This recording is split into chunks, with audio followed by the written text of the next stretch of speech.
This is the Good Neighbor Podcast, the place where local businesses and neighbors come together.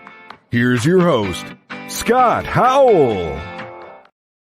Hello, good neighbors, and welcome to the Good Neighbor Podcast, brought to you by the Friends and Neighbors Group of the Greater Chattanooga region. Again, as the announcer already told you, my name's Scott Howell, and I'm your host. And you know the purpose of the Good Neighbor Podcast. Some what is this podcast all about? Well, we desire to bring awareness to the residents of our communities regarding the locally owned and operated businesses in Chattanooga and the region. We call it Chattanooga region. I say this a lot, from Cleveland to Dalton, from Jasper to Benton, everywhere in between. Small local businesses are the backbone of our communities. They need our support, and every local business has a story to tell, and we just want to help them to tell it loud and proud. And today is our good neighbor. She's with us, Nancy Cogar. Yes, sir. She's an attorney and a partner at Samples, Jennings, Clem, and Fields. Welcome, Nancy. Thanks for being with us today. Thank you, Scott, and it's great to be here. There's no better place to be than with good neighbors. A good neighbor is to be cherished, and so I so appreciate hearing your introduction and supporting local small businesses, because that is what it's all about. Absolutely. So I appreciate being here. Small and medium-sized businesses are who built our communities. And so we want to cherish them. We want to do everything we can to promote them. That's what I'm here for, and I appreciate you saying that, because that means a lot. Well, it's true. Yeah, I appreciate you. So thank you for that. I thank you for the kudos. I appreciate that. We want to talk about what you do at Sample, Jennings, Clement, Fields. We want to talk about that, but at the same time, before we jump into the business, a lot of times I like to just give people an opportunity. Would you like to share anything about yourself and your family? Well, sure. I'm married, and I have 3 dogs now. I've inherited a dog from my mother, and I've been caregiver to both of my parents, which I know a lot of people are going through that now. Yes. I've been here in Chattanooga for about 20 years or so I've seen it change, and I love calling it my home. I've been an attorney for, about 11 years. And then in my previous life, I was a broadcaster. So So that's kind of, I was around a lot of things and saw a lot of things in that kind of position.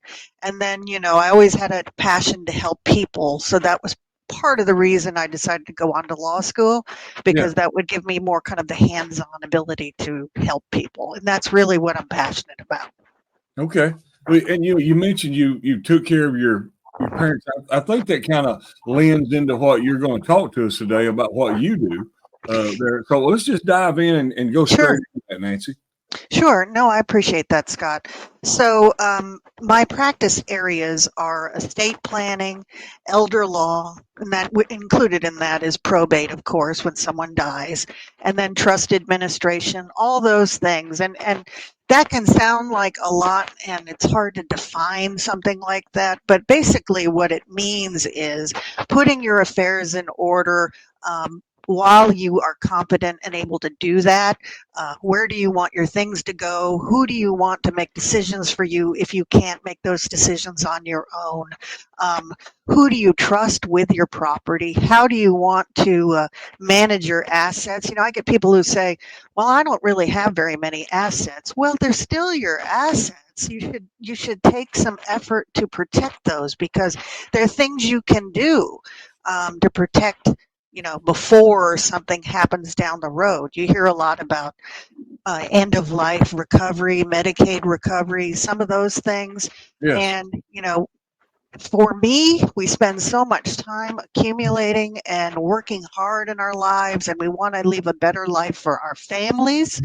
So it seems critical to me that people learn about the importance of these issues and then sit down with someone who understands these issues and understands what happens as you age and can specifically look at your circumstances and put something together that that meets your needs. I hear a lot of people talking about, well, I printed something off the internet. Well, you get what you pay for. You don't pay for.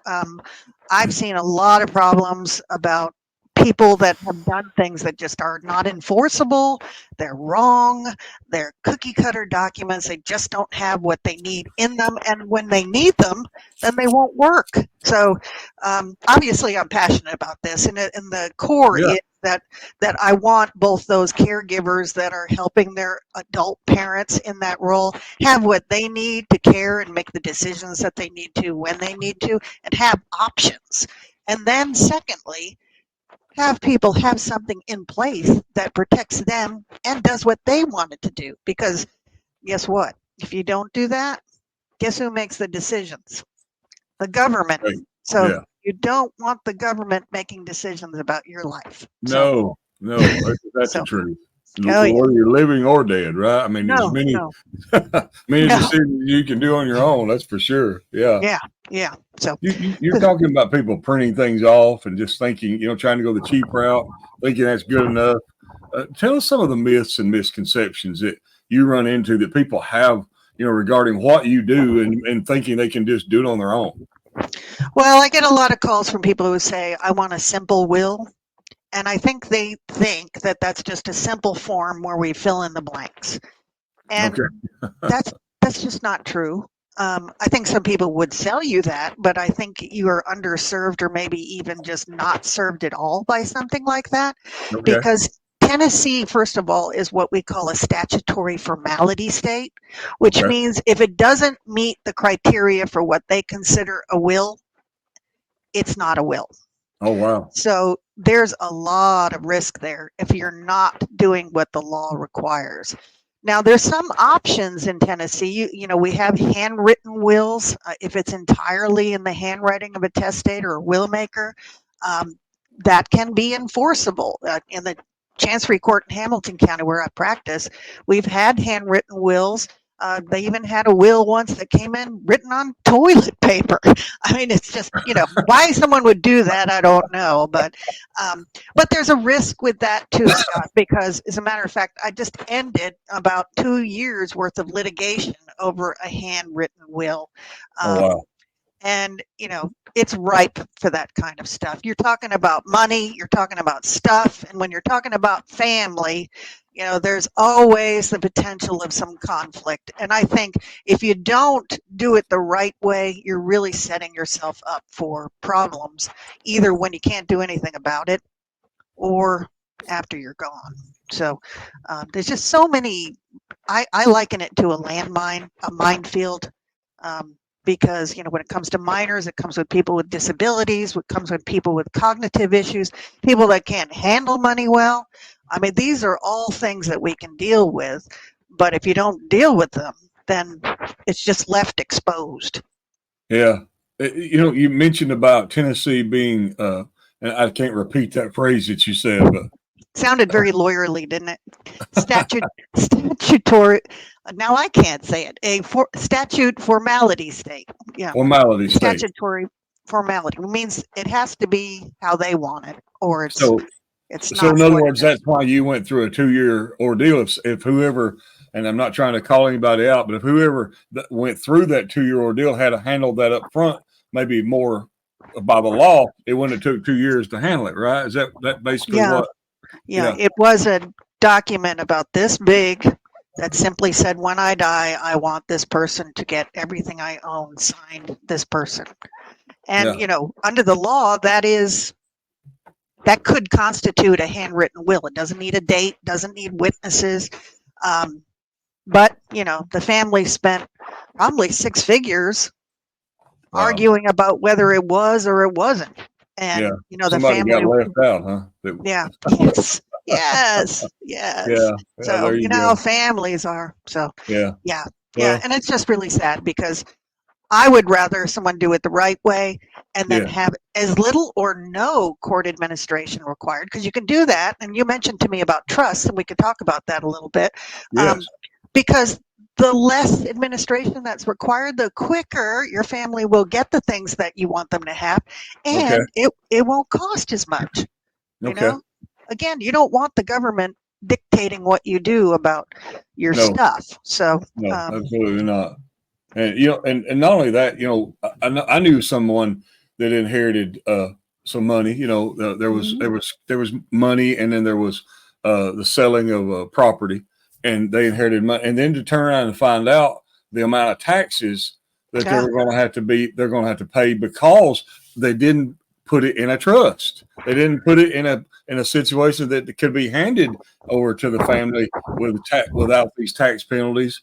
And it just blew them away. And I remember them saying, if my daddy knew what we were going to have to pay out taxes, he would roll over in his grave. Yeah, I have a lot of people that come to me with estate planning, requests, and oftentimes it's because they just finished administering their parents or another loved one's estate, and it was such a mess that they don't want to leave that for their family. Yeah, exactly. So I think that says it all, really. And you mentioned taxes, which is kind of interesting, and I always like to kind of think about things how one relates to the other. Of course, Tennessee's gotten to be a really busy place. More and more people moving here, and it's a great place to live.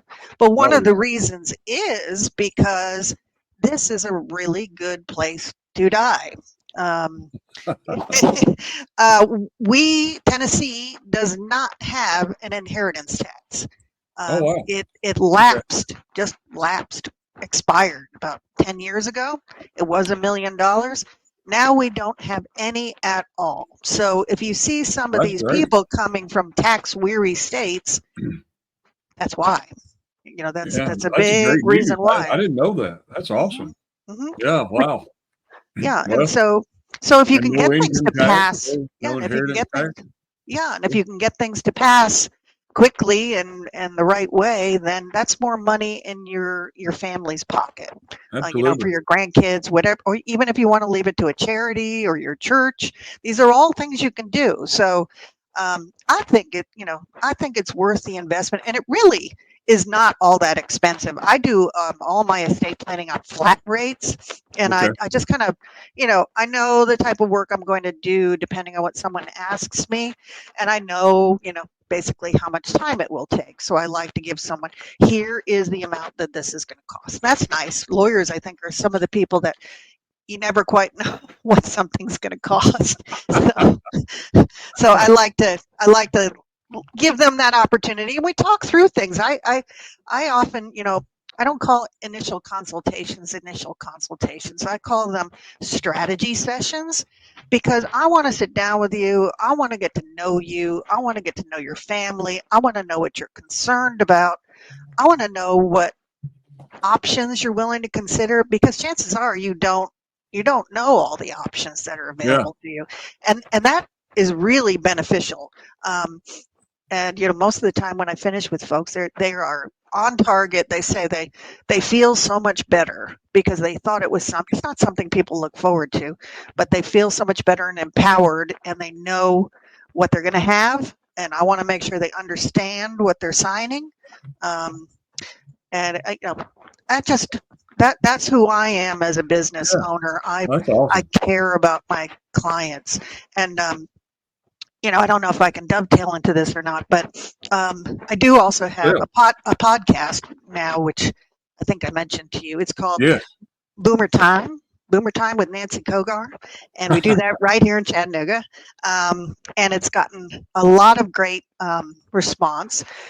Primarily, it's a weekly podcast, about a half hour long. And the reason I do this is because I want to educate people about all these issues that come up as we age. Did you know, Scott, that nearly 70% of people, 70%, have absolutely no estate planning in place? That means they don't have anything in case they get into an accident, in case they're somewhere where their kids might need an emergency guardian. They don't have things in place as far as how people can access their bank accounts if something were to happen. That's really, really dangerous. They don't have anybody that can make decisions for them if they need to be, say they get into a horrible car accident. They need somebody to make some medical decisions for them. 70%. And that includes wills and everything. So that is part of the reason I started Boomer Time, because I see so many people aging, all these boomers, me included, moving closely to age 65, right?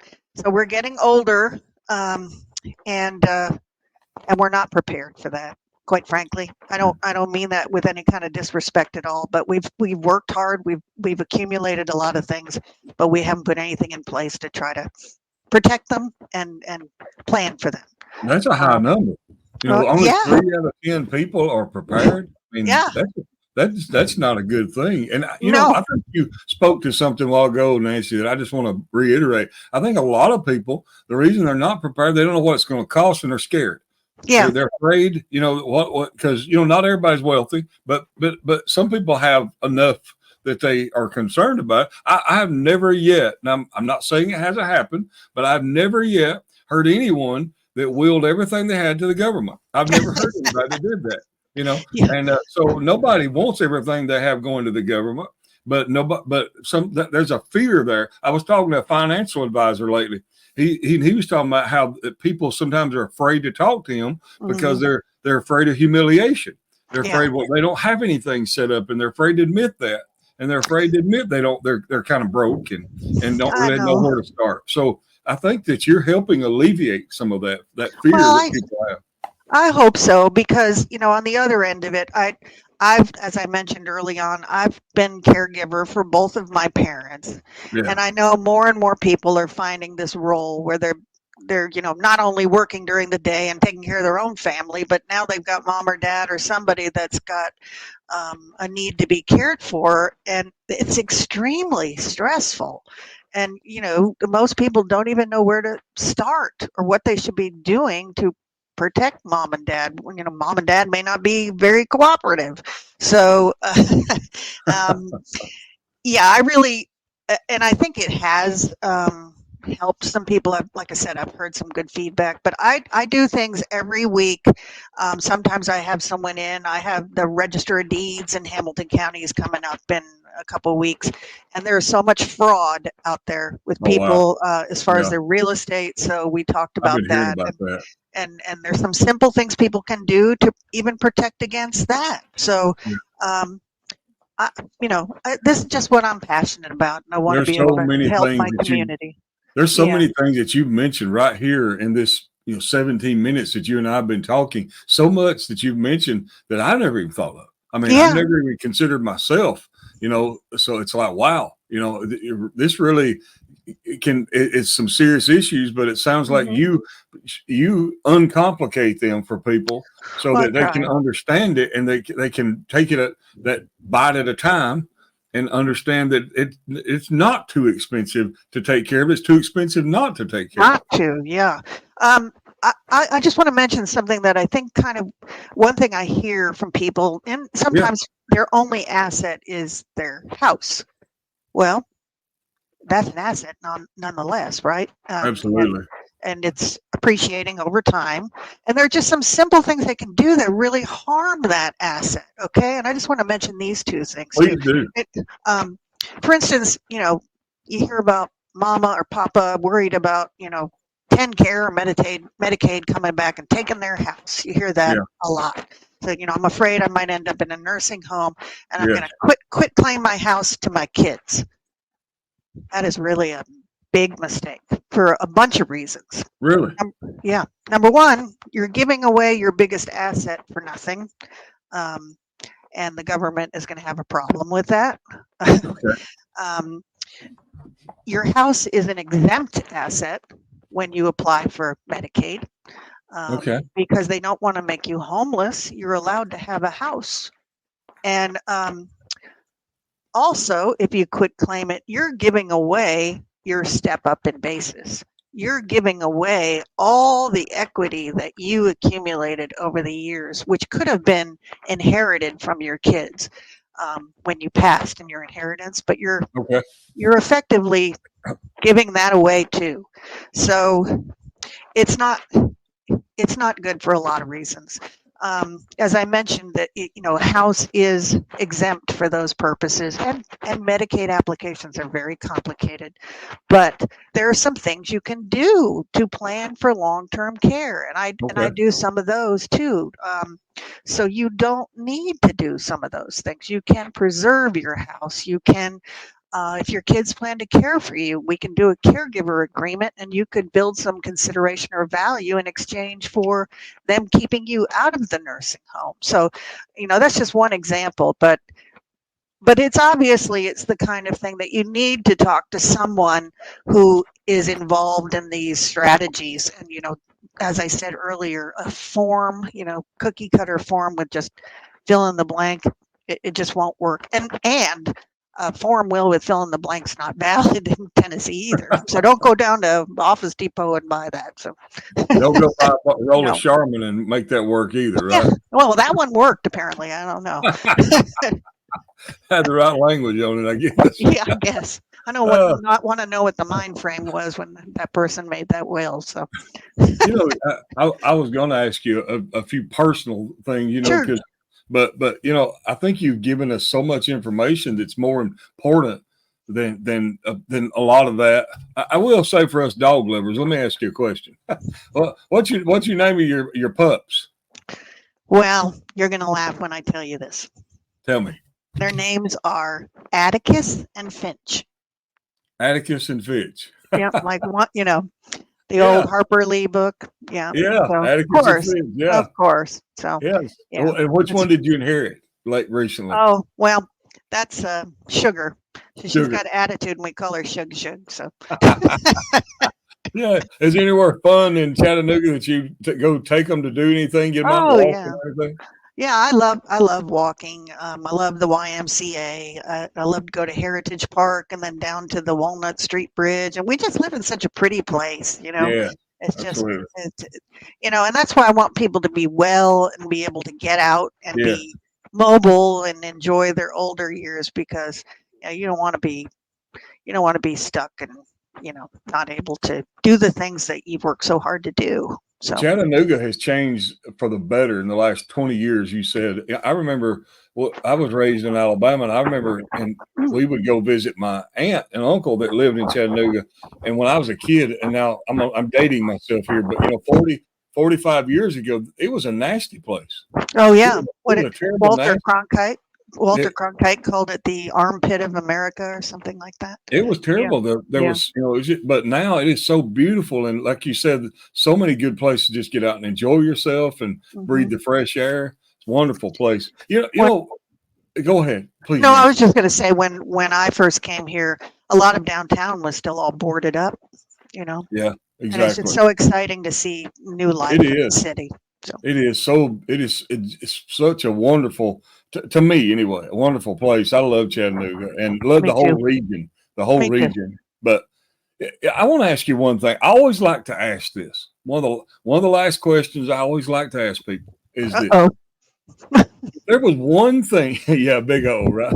If there was one thing that you wish people knew about Nancy Cogar and her law practice, but they probably wouldn't know unless you shared it with them, and you'd like to just state it loud and proud here today, what would that be?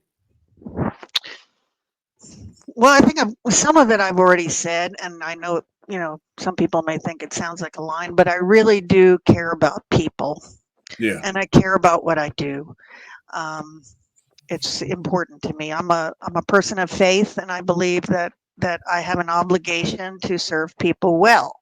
So, and I'll answer to that someday. Absolutely. And the other part of it is I love hearing people's stories. It's just everybody's got a story. Yes. And I guess the other thing is just kind of more of a stereotype, I think, of lawyers. Everybody thinks, they don't do anything. They take all this money, and they're all fat cats or whatever. I don't know, but that's not true at all, man. I work 6, sometimes 7 days a week, just trying to, get things done, and I Yeah. want to do it right. And Yeah. I've got lots of friends that are lawyers here in town, and they're the same. They just care about people. They want to share what they're able to do. They want to make a difference. They want to help people. And Yeah. it's a really good bar here. Even in Bradley County, I've got a lot of friends up there too. Yeah. Another They're just beautiful part. good, solid people that Yes. care about their community. So Yes. don't I think don't bad think things that's a about line at all. lawyers. I Yeah. don't think that's a line at all because, So, there's a lot of people that would never tell you they cared. I mean, they would never say they cared. So I don't think that's a line at all. And I appreciate when you were working with somebody that you're talking about your life, whether it's during your life or end of life, you need to know they care. You need to feel they care. And I'm going to tell you, if to all the listeners out there, if y'all haven't felt it today while Nancy's been talking, that you feel that she cares, then listen to this again because you missed it. I could feel your passion. I could feel that you care, and that's what's most important. And if I could say one other thing, absolutely. After I finish any kind of project with someone, I always say it's not a one and done. You don't put these on a shelf and then you never hear from me again. I want to be a partner in your life. I want to hear when things come up. I don't want to find out later because I could probably do something about it if I knew about it. And if you have questions, I want to know about those questions. The worst thing in the world could be you could have gotten some help with something and you just didn't. Yeah. And then I see it on the back end, and it's, I don't like cleaning. I can times. clean up messes, and I've cleaned up a lot of them, but I'd rather have it on the other way around, flip around, to where we're celebrating your life. Preparation is better than dealing with it on the aftermath. That's for sure. Absolutely. Well, I want to give you just a moment, Nancy, also to tell people how to find out more about you online, offline, how to reach you. Just share that with everybody. Well, great. Thank you so much. Yes. Well, so as it says there, my name is Nancy Cogar, and I am an elder law attorney, estate planning attorney. I'm a partner with my wonderful firm, Samples, Jennings, Clement Fields. I've got 7 other attorneys that we work together here. So, we do have some crossover in practice areas, but then I've got, other attorneys that do personal injury, divorce, business, entity creation, and all kinds of things related to business. Adoption. My partner, Mike Jennings, has been in adoption so long that he has people that he adopting people. And he's been involved in writing the law here in Tennessee related to adoptions. Oh, wow. And we all are very like-minded and care about people and have been committed to the community. We are not downtown. We are on 130 Jordan Drive. So where Shallowford and Lee Highway come together. So it's easy to park. And you can call us at 423-892-2006. If you're interested in my website and my podcast, you can go to my website, which is nancycogar.com, just my name. And Boomer Time is there. There's also information on how you can get in touch with me. I love resources, so there's all kinds of resources there. And Boomer Time can also be heard on Spotify and on Apple Podcasts, and we're going to be on YouTube. We're working on that now. So I'm living life, and I'm glad that I feel blessed to have the opportunity to do what I'm doing. So. And NancyCogar.com, is that what you said? Yes, sir. Cogar is Cogar for all of y'all out there that can't see her spelling of her name on the screen. It's Cogar. So I know we have the thing where C and K make the same sound. So I always like to point out things like that. No, I appreciate Nancy, that. It's been my pleasure to meet you today. I really enjoyed this. I really have. You. And, I hope that people hear you and take advantage of what you are offering out there and take advantage of your entire firm as well. Thank you. Well, we really appreciate the opportunity to be on the podcast with you here, Good Neighbor Podcast. And like I said, I had heard you before, and I just really admire what you're doing about, lifting up people that are here invested locally. And just that's so important. So thank you for what you do. Well, it's my great pleasure, and I thank you for pointing that out and give me a few kudos. I appreciate that. So absolutely. Well, have a good day, Nancy. Thank you again for being here. Absolutely. Thank you for the opportunity.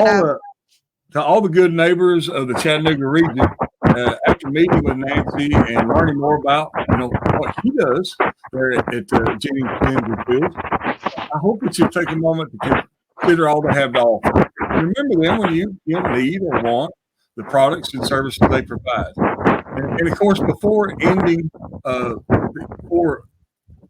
my apologies, had a little static there. Before ending this episode, I'd like to thank you all, the listeners, for taking time out of your busy day to visit with us at the Good Neighbor Podcast. Always remember to support the locally owned and operated businesses in Cleveland and the greater Chattanooga region, all the way down to Dalton, all the way from Jasper to Benton. Just our entire Chattanooga region. It's a beautiful place, and take advantage of these local businesses that we have supporting us here.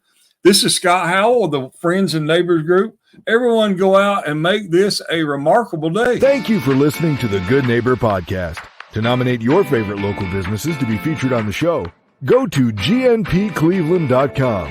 That's gnpcleveland.com or call 423-380-1984.